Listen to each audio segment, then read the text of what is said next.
आप देख रहे हैं एसडीएम न्यूज़। मैं हूं रियाद अंसारी। इस वक्त मैं महाराष्ट्र के ऐतिहासिक शहर औरंगाबाद छत्रपति संभाजी नगर से बात कर रहा हूं। और आज का जो हमारा विषय देखिए, एक बार फिर बाबरी मस्जिद को लेकर है। इस देश के अंदर हम देख रहे हैं कि लगातार हिंदू मुस्लिम की राजनीति चल रही है, नफ़रतें बढ़ रही हैं। और ये भी देख रहे हैं एक तरफ के कहीं यूपी की तरफ जो है तो मसाजिद पर या मदरसों पर बुलडोज़र कार्रवाई हुई है। ये सारी बात आपने देखा। एक माहौल क्या चल रहा है सब देख रहे हैं। लेकिन बड़े अफसोस की बात है कि इस देश के अंदर ऐसे लोग, और ख़ास करके मुस्लिम पर्सनल बोर्ड और तमाम जो मुसलमानों के जो ऐसे नेता जो मुसलमानों की बर्बादी पे आंसू बहाते हैं, वो आज ऐसे हालात में कुछ बोलने तैयार नहीं, हक बोलने तैयार नहीं। आज बंगाल के मुर्शिदाबाद के अंदर हमने देखा, तमाम अखबारात में एक न्यूज़ छपी है।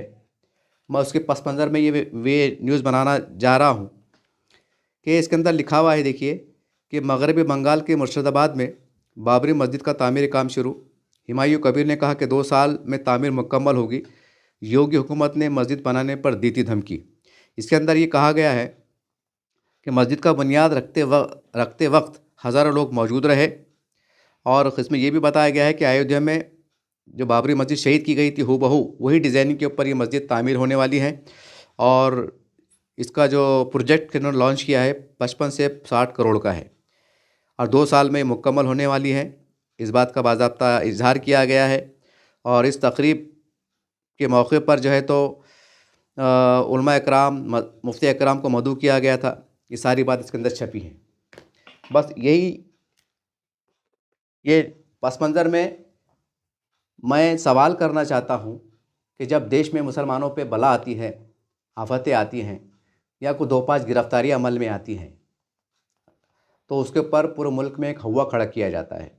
प्रेस से बात होती है, मोदी सरकार को घेरा जाता है और इल्ज़ाम लगाया जाता है कि फ़िरक़ा परस्त ताकतें, ये हुकूमतें जो है तो पुलिस के इशारों पर या पुलिस के ज़रिए से जो है तो इस तरह कार्रवाई अंजाम देने लगा रहे हैं। ऐसी बहुत सी बातें इल्ज़ाम तराशी अखबार में छपती हैं। लेकिन अफसोस के आज देश में 2-4 मुसलमान के लीडर ऐसे हैं जो 25 करोड़ मुसलमानों को की बर्बादी, तबाही के लिए काफ़ी है।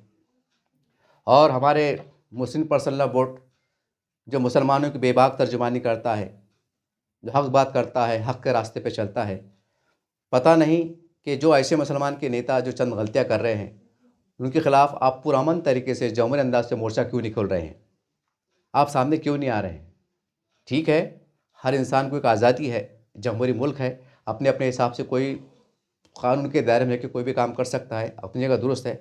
लेकिन ये भी कहाँ तक सही है कि क़ानून के नाम पर क्यों ना हो, जमहूरियत के नाम पे क्यों ना हो, इस्लाम के नाम पे क्यों ना हो, मस्जिद के नाम पर क्यों ना हो, अगर कोई ऐसा काम जिससे लाखों मुसलमानों की परेशानियाँ बढ़ने वाली हो, हालात ख़राब होने वाले हो, तो क्या ऐसे नाज़ुक हालात में क्या हम खामोश रह सकते हैं? ये एक सबसे बड़ा सवाल है। आज हालांकि आज दूसरी ख़ास बात ये रही कि पार्लियामेंट के अंदर ये भी अखबार में छपा है कि असद साहब ने एक बहुत अहम जानकारी दी कि आसाम के अंदर 30% मुसलमानों की आबादी के बच्चे ऐसे हैं जो मतलब ड्रॉप आउट हो रहे हैं स्कूलों से। इन्हें 7वीं पढ़ के, 8वीं पढ़ के, 6ठी पढ़ के स्कूल छोड़ दे रहे हैं और जो है तो एक मजदूरी करने पे आमादा है या गुर्बत में रहने पे, जीने पे आमादा है। ये बाज़ाब्ता असद साहब ने जो है तो पार्लियामेंट में खड़े रहकर जो है तो सरकार के सामने बात को रखा।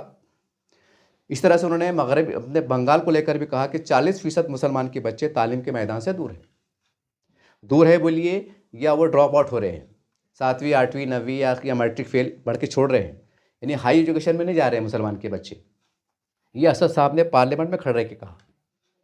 तो बड़ी हैरत की बात है कि जिस बंगाल के अंदर 40% का आंकड़ा बाज़ाब्ता क़ानूनी तरीके से, और वैसा देखा जाएगा तो हो सकता है बहुत ज़्यादा भी हो सकता। जब क़ानूनी तरीके से ये आंकड़ा निकल के आ रहा है तो भाई ईमानदारी से अगर इसकी जांच की जाएंगी तो ये आंकड़ा 60% भी पार कर सकता है। मुसलमान तालीम के मैदान में बंगाल में इस कदर पीछे चढ़ रहे हैं। और वही बंगाल के अंदर जहाँ मुसलमान तालीम के लिए बेबस है, उनके पास पैसे नहीं है, और वही बंगाल के अंदर मुर्शिदाबाद में 55 से 60 करोड़ की आसपास की लागत की एक बाबरी मस्जिद तामीर हो रही है। जबकि जहाँ नस्लों को तामीर करना था, वो तामीर छोड़कर हम एक ऐसी मस्जिद तामीर कर रहे हैं जो आने वाले वक्तों में यकीनी तौर से मुल्कगीर सतह पर मतलब मुसलमानों का तबाही, बर्बादी, दंगे, फिसाद, लैंड ऑर्डर हुआ तो उनकी मौतों पर ये टिका ये रहेगा, ये कई मारे जाएंगे। जाहिर सी बात, इसके ऊपर अगर लैंड ऑर्डर ख़राब हुआ तो कुछ भी हो सकता है। इसका जिम्मेदार कौन रहेगा? बहुत हैरत की बात है कि आखिरी में यही कहूँगा मैं कि देखिए कि हम आज देश के अंदर जो बात चल रही है कि भाई मुसलमानों को सताया जा रहा है, मुसलमानों को टारगेट किया जा रहा है, और ये सब बीजेपी के इशारे पे हो रहा है, या हिंदू परिषद के इशारे पे हो रहा है, या आरएसएस के इशारे पे हो रहा है। ऐसी बहुत सी बातें इस्लाम तराशियाँ होती हैं, बयानों के अंदर ये इलेक्शन में बात सुनने को मिलती है। लेकिन यकीन मानिए, सच्चाई बिल्कुल गलत है। बल्कि सच ये है कि हिंदुस्तान में 2-4 मुसलमान के लीडर ऐसे हैं कि जो 25 करोड़ मुसलमानों की तबाही बर्बादी के लिए काफ़ी है।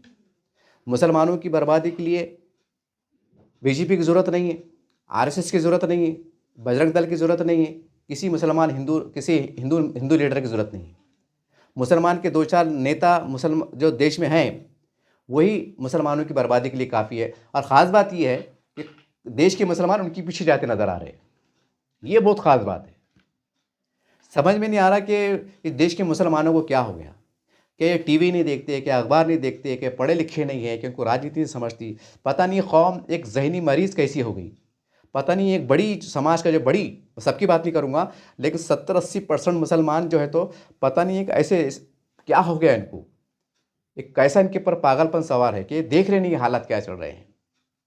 और वो मुसलमान के नेता कि जिसके वजह से हिंदू मुसलमान हो जा रहा है, जिसके अंदर नफ़रतें बढ़ जा रही हैं, लैंड ऑर्डर ख़राब हुआ तो पता नहीं कितना नुकसान होगा, उसका हिसाब अंदाज़ा हम लगा नहीं सकते। ऐसे नेताओं के पीछे जो है तो मुसलमान जाते हुए दिखाई दे रहे हैं। अब बताइए, बाबरी मस्जिद ठीक है, अल्लाह का घर है, बनना चाहिए, लेकिन सवाल ये है कि बाबरी मस्जिद के नाम से ही वो मस्जिद बनना चाहिए, ज़रूरी थी क्या? हम कोई दूसरे नाम से बना नहीं सकते थे? और 6 दिसंबर को संगे बुनियाद क्यों रख रहे हैं आप? और वही नाम से क्यों रख रहे हैं आप? और इतना वो मस्जिद को लेकर इतना हंगामा क्यों? टीवी पे लाइव क्यों बता रहे?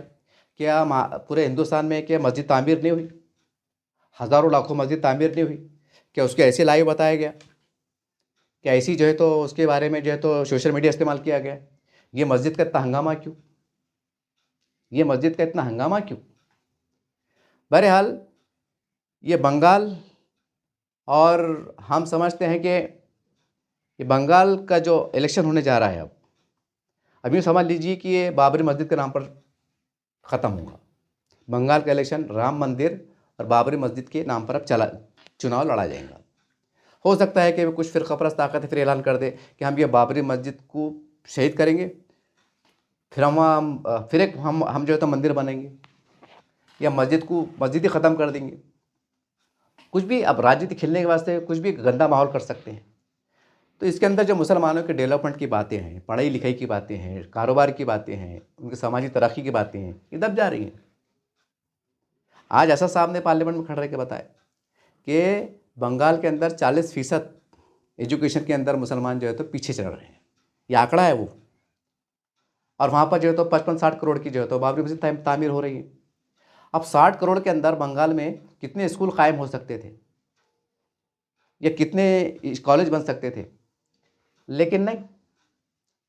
हालांकि वहाँ के मुसलमान पसमानदगी में चल रहे हैं, कारोबार के अंदर भी चल रहे हैं, तालीम के मैदान में पीछे चल रहे हैं, लेकिन कोई फिक्र नहीं। ऐसे हालात में मुस्लिम पर्सनल लॉ बोर्ड का अखलाकी फ़र्ज बनता है। आप ये नहीं कह सकते कि भाई वो हुमायूं साहब एक माजी आमदार है, या वो भारत के नागरिक हैं, उनको अपने अपने हिसाब से चलने का अधिकार है, या वो जो कर रहे हैं वो अपनी मर्ज़ी से कर रहे हैं, उसको हम रोक नहीं सकते हैं। हो सकता है आपके जहनों में ये बात आ रही होंगी, इसमें कोई शक नहीं कि हमारे मुल्क में जमहूरियत है, जैसा मैंने पहले कहा। लेकिन सवाल ये है कि जमहूरियत और कोई इंसान अगर जमहूरियत की आड़ में, लोकशाही की आड़ में कोई ऐसा खेल रहा हो कि जो लाखों मुसलमानों की बर्बादी का सबब बन रहा हो, तो क्या फिर भी आप खामोश रहेंगे? आपने पूरी ताकत के साथ, पूरी शिद्दत के साथ, या इसकी पुरअमन तरीके से इसकी मुखालिफत करना चाहिए, और या नहीं तो पूरी ताकत के साथ जो है तो बंगाल के अंदर आप चाहते हैं कि वहाँ पर एक जमहूरी जो सरकार चल रही है ममता दीदी की, उसके लिए आप उठ खड़े हो और अभी से जो है तो माहौल क्रिएट करें कि इस मुल्क में, इस बंगाल के अंदर हिंदू मुसलमान मिल के रहेंगे, मिल के रह रहे हैं और हमेशा मिल के रहेंगे। एक माहौल अभी से तैयार कीजिए आप, नहीं तो क्या होगा ये बाबरी मस्जिद के आड़ में। अब सत्यानाश हो गया, अब कुछ भी नहीं हो सकता। इतने हालात बिगड़ गए, इतने हालात बिगड़ गए।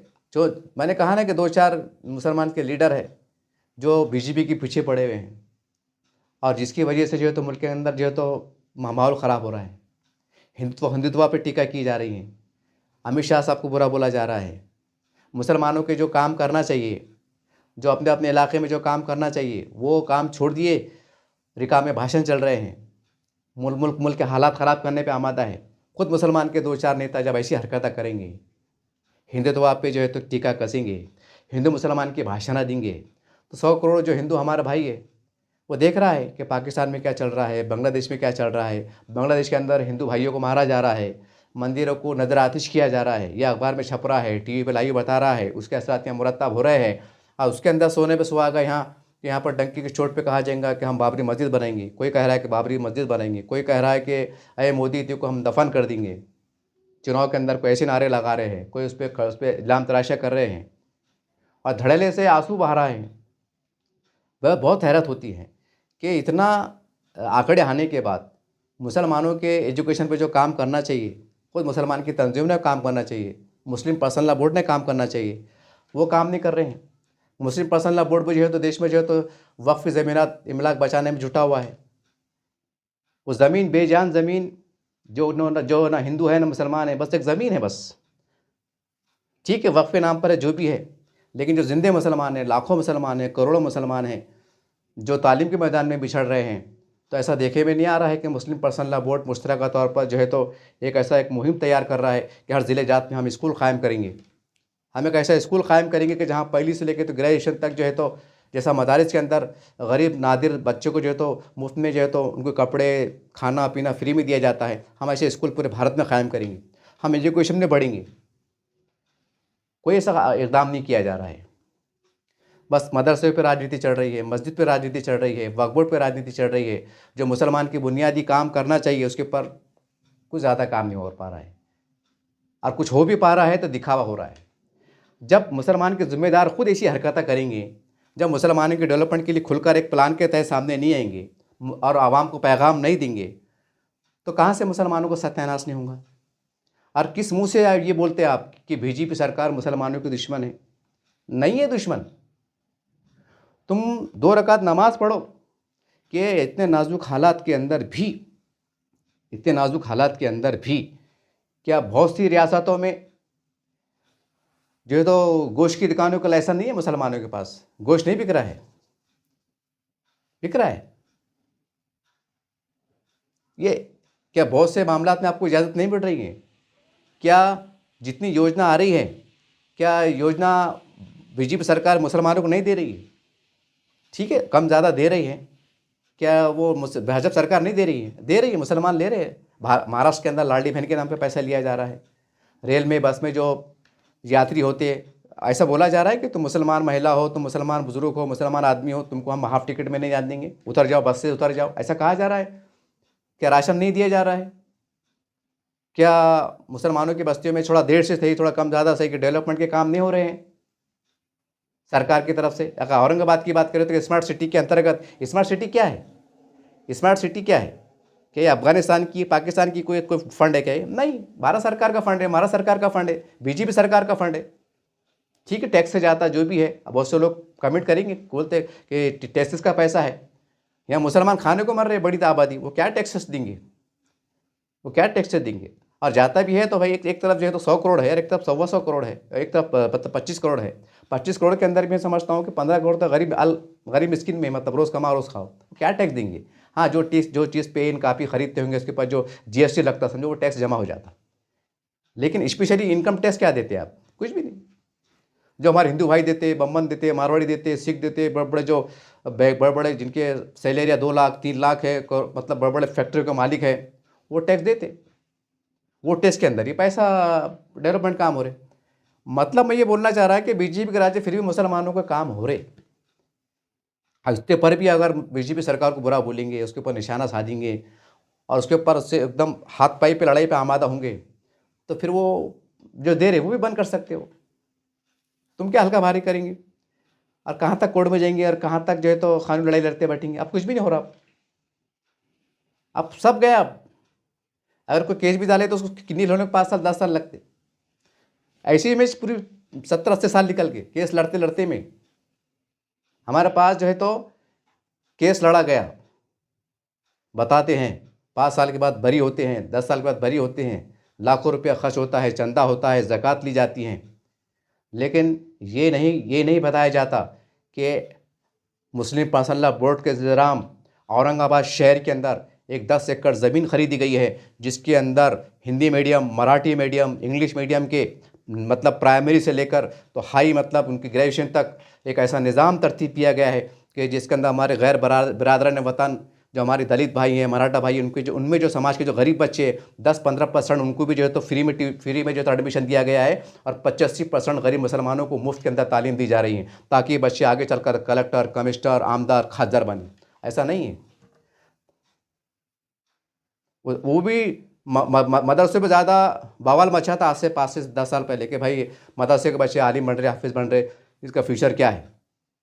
तो जब जाके थोड़ा बहुत स्कूल खुले, और वो भी इसमें भी सरकार की मेहरबानी, उसमें भी जो है तो भाजपा सरकार की मेहरबानी कि उन्होंने कहा कि साइंस पढ़ाओ, रियाजी पढ़ाओ, तो झक मार के फिर पढ़ाने पर मजबूर हुए। अगर सरकार ज़बरदस्ती नहीं करती थी तो आज यकीन मानिए, पर जिम्मेदारी से कह रहा हूँ, कोई मदारिस के अंदर जो है तो स्कूल कॉलेज नहीं खुलते थे। हाँ, थोड़ा बहुत हल्का फुल्का ट्यूशन पढ़ा देते थे बराए नाम कि भाई चल रहा है बस मामला ऐसा। वो भी सरकार की मेहरबानी है। अगर सरकार शिकंजा नहीं कसती थी कि साइंस पढ़ाओ, रियाजी पढ़ाओ, ये ज़रूरी है, क्योंकि सरकार को शक था कि यार यहाँ पर कोई गतिविधियाँ चल रही तो नहीं, आतंकवादी ट्रेनिंग तो नहीं दी जा रही। तो सरकार के जहन में शायद जो भी आ रहा होगा, पेपरों में छपा हुआ है सब, वो पस मंज़र उन्होंने कहा था कि नहीं, तुम उनको जो है तो कट्टर मजहबी तालीम दे रहे ना, तो साइंस भी पढ़ाओ, रियाजी भी पढ़ाओ, इंग्लिश भी पढ़ाओ, मराठी भी पढ़ाओ। ये सरकार ने एक उनकी अलग मंशा थी कि उसके तहत ही शिकंजा कसा गया। तो मजबूरी के अंदर जो है तो वो बहुत से मदारिस के अंदर देखा जा रहा है कि स्कूल कॉलेज का भी जो है तो क़याम अमल में आया। लेकिन जिस तरीके से आना चाहिए था, जो आंकड़े आए हुए हैं तालीम के मैदान में मुसलमान पीछे, उसके ऊपर कोई काम नहीं कर रहा, उस पर काम ही नहीं कर रहे। जब आप तालीम के मैदान में काम नहीं कर, जहाँ मुसलमान परेशान वहाँ काम नहीं करेंगे और कौम बड़ी तादाद में तबाह बर्बाद हो जाएंगी, और तुम ये बोलेंगे कि सरकार बदमाश है, बीजेपी गवर्नमेंट बदमाश है, ये हिंदुत्व की बात कर रहे हैं, ये इसकी बात कर रहे हैं, और ऐसे मामला को उछाल कर कौम को गुमराह करते रहेंगे, तो इसका जिम्मेदार कौन? आंकड़े नहीं है, ये आंकड़े आ रहे हैं, बंगाल का आंकड़ा है, आपसे सामने पार्लियामेंट खड़े के बताएं। अभी वहाँ पर जो 60 करोड़ रुपये जमा हो रहे, कौन दे रहा पैसे? हो मुसलमान ही देंगे ना, ठीक है, बंगाल का मुसलमान ही देंगे थोड़ी देर के वास्ते, भाई कि मुसलमान देंगे, चलो भाई करेंगे। तो आप जो है तो एक मस्जिद बनाने के वास्ते, एक ऐसी मस्जिद जो आने वाले वक्तों में बंगाल के अंदर, पूरे मुल्क के अंदर एक नई नफ़रतों को जन्म देंगी, जो मोहब्बत की जगह जो है तो तशद्दुद को जन्म देंगी, उसके अंदर 60 करोड़ रुपए जमा होने वाले चंदे के नाम पर, अतिये के नाम पर मतलब। और वही बंगाल के अंदर आज पार्लियामेंट के अंदर कहा गया कि 40% जो है तो मुसलमान जो है तो तालीम के मैदान में बिछड़ के चल रहे हैं, माशी गुर्बत में चल रहे हैं, उसके डेवलपमेंट पे कोई काम नहीं हो रहा है। जब मुसलमानों के ज़िम्मेदार खुद इस तरह के जब काम करेंगे, तो फिर मुसलमान कहाँ से आगे बढ़ेंगे? क्यों तबाह नहीं होंगे? क्यों बर्बाद नहीं होंगे? तो कहने का मतलब क्या है कि मुसलमानों की तबाही के लिए खुद मुसलमान के चंद नेता है। और उसमें सबसे दुर्भाग्यपूर्ण बात यह है, यानी अफसोसनाक बात यह है कि बड़ी संख्या में जो तो मुसलमान उनकी जय जयकार कर रहे हैं, उनकी वाह वाह कर रहे हैं, और मुसलमान समझने को तैयार नहीं है। मुसलमानों का जुनून छाया हुआ है। मुसलमान बोले कि नहीं, हमारा नेता हो, हमारी क़यादत हो, हमारी पार्टियाँ हो, नारे तकबीर अल्लाह पर सदाएं गूंज रही है, ऐसा लग रहा है कि हम हिंदुस्तान में पाकिस्तान में हैं। ये नज़ारा पूरा देश देख रहा है, हमारे 100 करोड़ हिंदू भाई देख रहे हैं। तो उनको एक डर सता रहा है, उनको डर सता रहा है, क्योंकि वो बांग्लादेश में देख रहे हैं कि एक छटाक देश, मुट्ठी भर देश वो लाइव बता रहे हैं कि किस तरह से जो है तो वहाँ पर हमारे हिंदू भाइयों पर जुल्म अत्याचार हो रहा है, मंदिरों को आग के हवाले किया जा रहा है। ये लाइव देख रहे हैं और करंट के वाक़यात है ये। तो इनको डर सता रहा है। जब तुम्हारे नारे गूंज रहे हैं तो उनके फिर ये चंद मुट्ठी भर फ़िरका परस्त जो उनको जाके बोल रहे हैं, अगर तुमने हमको वोट नहीं दिए तो ये बड़ा पाकिस्तान बन जाएगा। इनकी आबादियाँ बढ़ रही हैं, जब इनकी आबादियाँ बढ़ जाएंगी तो फिर ये ऑटोमेटिक जो है तो मतलब बहुत कुछ कन्वर्ट कर देंगे, वो बदल देंगे। ऐसे तरह के माहौल चल रहा है। देखिए आप फ़िरका परस्तों के फेसबुक अकाउंट उठा के देखिए, उनके सारे देखिए, लेकिन वो आप देखने को तैयार नहीं। आप देखने को तैयार नहीं कि जो मतलब हिंदुत्ववादी संगठनाएं हैं, उनके प्रचार में क्या चल रहा है, वो किस बात पे तशवीश का इजहार कर रहे हैं, कौन सी बात से नाराज़ हो रहे हैं, कौन सी बात को मुद्दा बनाया जा रहा है, उसके ऊपर कोई बात नहीं कर रहा है। उसके ऊपर कोई बात नहीं कर रहा है। यानी मुसलमानों का जहाँ फ़ायदा होना चाहिए उसके ऊपर कुछ ज़्यादा काम नहीं हो पा रहा है, सिर्फ बयान दिया जा रहा है। जहाँ मुसलमानों का फ़ायदा होना, वहाँ सिर्फ बयान दिया जा रहा है, और जहाँ पर मुसलमानों का नुकसान होना, यानी नुकसान होने वाला है, वहाँ पर मुसलमान के बड़े बड़े जो नेता है चंद, वो जो है तो अमली तौर से मैदान में सरगर्म अमल है, ताकि आने वाले दिनों के अंदर जो है तो ये मैं समझता हूँ 35 और 34 के अंदर ये अच्छे से हिंदू राष्ट्र की तामीर हो जाए।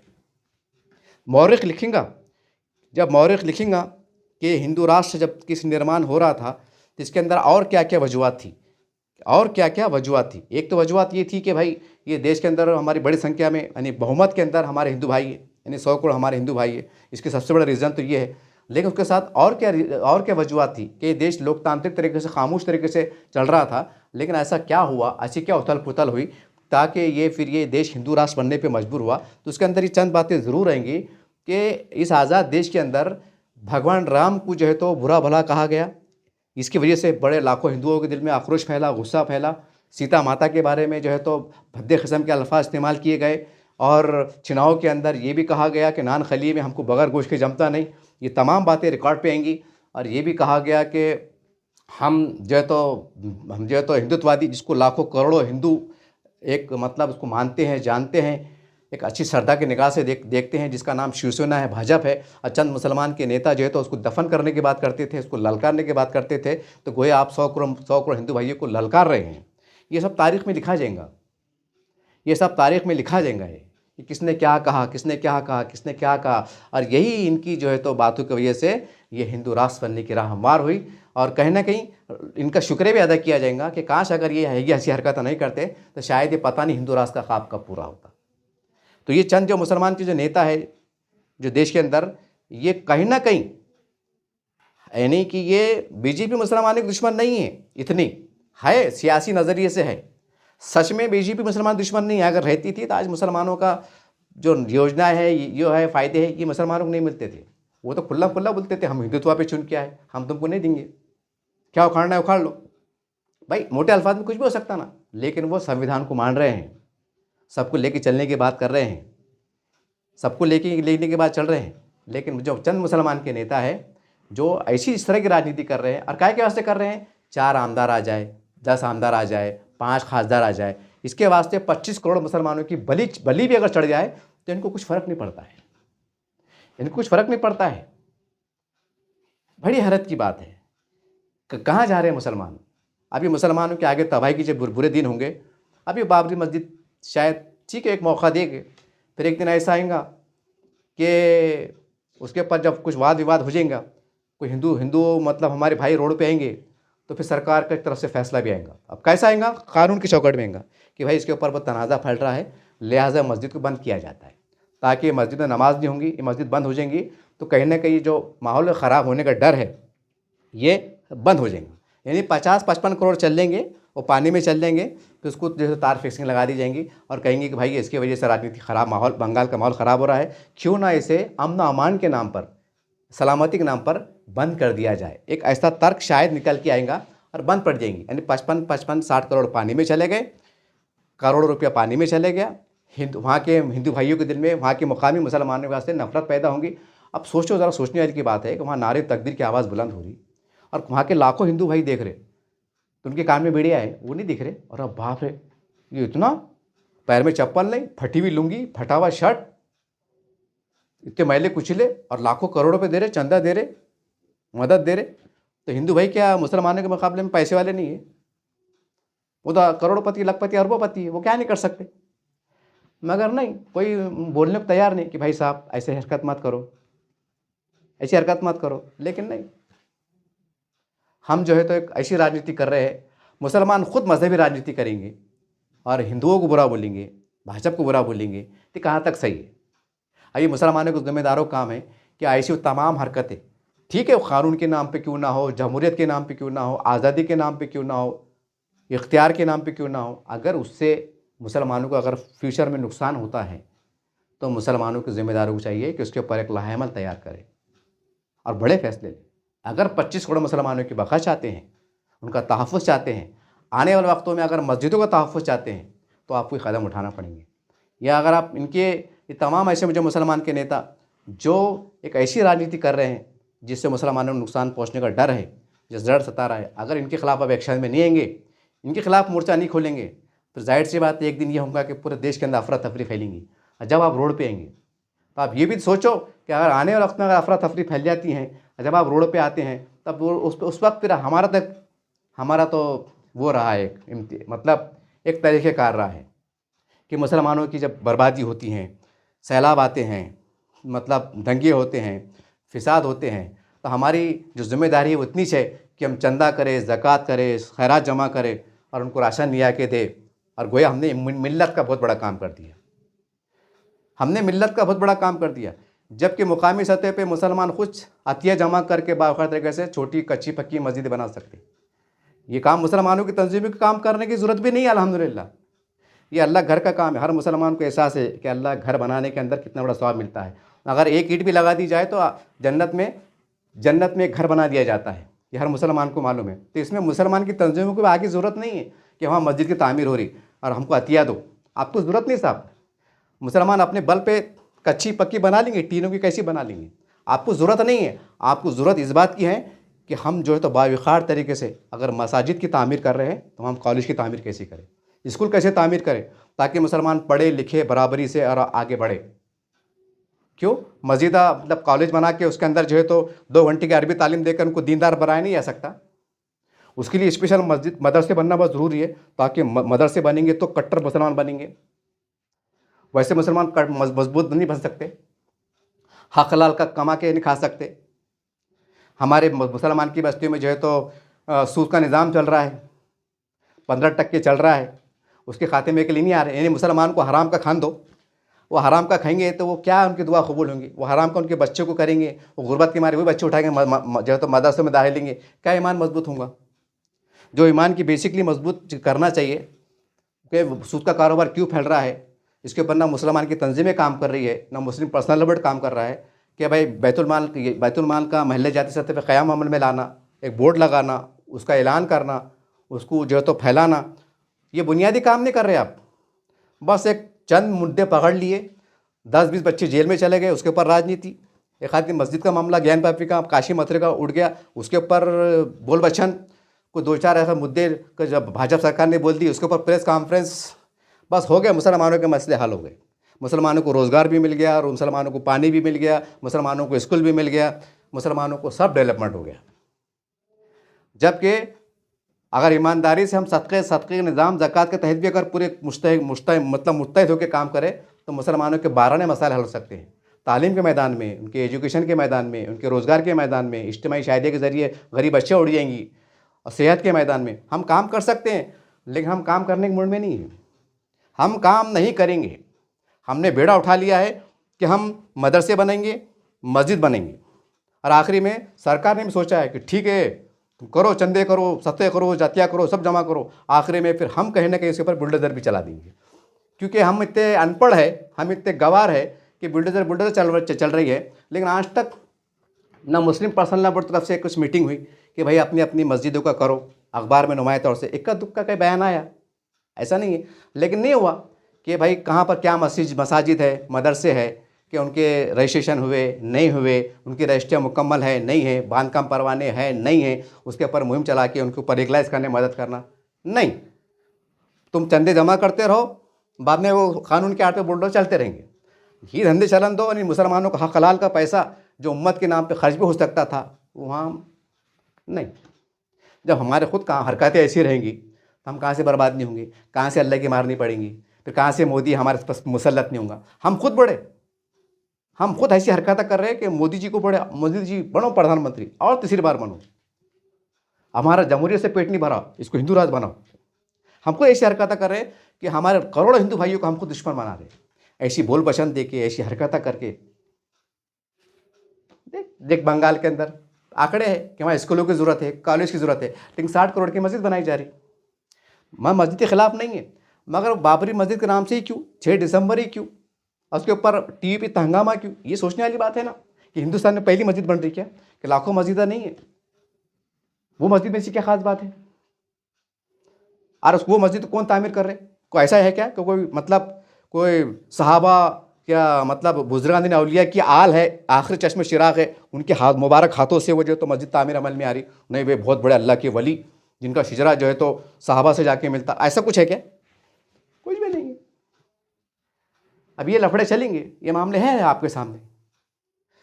बहरहाल बड़े दुख की बात है कि आज मुसलमानों को जो है तो जिस तरीके से संभालने की ज़रूरत है, जिस तरीके से देश में हिंदू मुसलमान की करीबियाँ लाने की ज़रूरत है, हम खुद अगर नफ़रतों को बढ़ाने का ज़रिया बनेंगे और लाखों मुसलमान ऐसे लीडरों के पीछे बढ़ेंगे, यकीन मानो भैया, ये 5 साल या 10 साल इतने बुरे हाल होने वाले हैं, इतने बुरे हाल होने वाले हैं कि तुमको कोई देखने वाला भी, अल्लाह ना करे कोई देखने वाला भी नहीं आएगा, कोई शायद पानी पिलाने वाले भी नहीं आएगा, अगर जेलों में जाएंगे तो छुड़ाने वाला भी नहीं आएगा, क्योंकि तुम ऐसी हरकतों में पकड़े जाएंगे कि छुड़ाएंगे भी किस मुँह से? और जब बड़े पैमाने पर हालात ख़राब हो जाएंगे तो कौन कहाँ कहाँ नज़र पड़ेंगे, कौन कहाँ कहाँ तवज्जो देंगे? इसके ज़िम्मेदार कौन रहेंगे? खुद मुसलमान रहेंगे। तो अभी भी वक्त है, अभी भी वक्त है कि ऐसी ताकतों के पीछे, ऐसे लीडरों के पीछे जाओ जो अमन की बात करते हो, जो मुस्लिम एकता की बात करते हो, जो मंदिर मस्जिद की बात नहीं करते हो, जो डेवलपमेंट की बात करते हो, ऐसे पीछे को जाओ। अभी भी वक्त है, अभी कुछ बिगड़ा नहीं। अगर यही रविश पे आप कायम रखते हैं कि मोदी जी को देख लेंगे, अमित शाह जी को देख लेंगे, फडणवीस जी को देख लेंगे, कुछ देख लेंगे नहीं, कुछ देख लेंगे नहीं, तुम इतने बेबस है, इतने मोहताज है कि अगर उन्होंने महानगर पालिका ने अगर पानी बंद कर दी तो तुम खुलाने की ताकत नहीं रखते।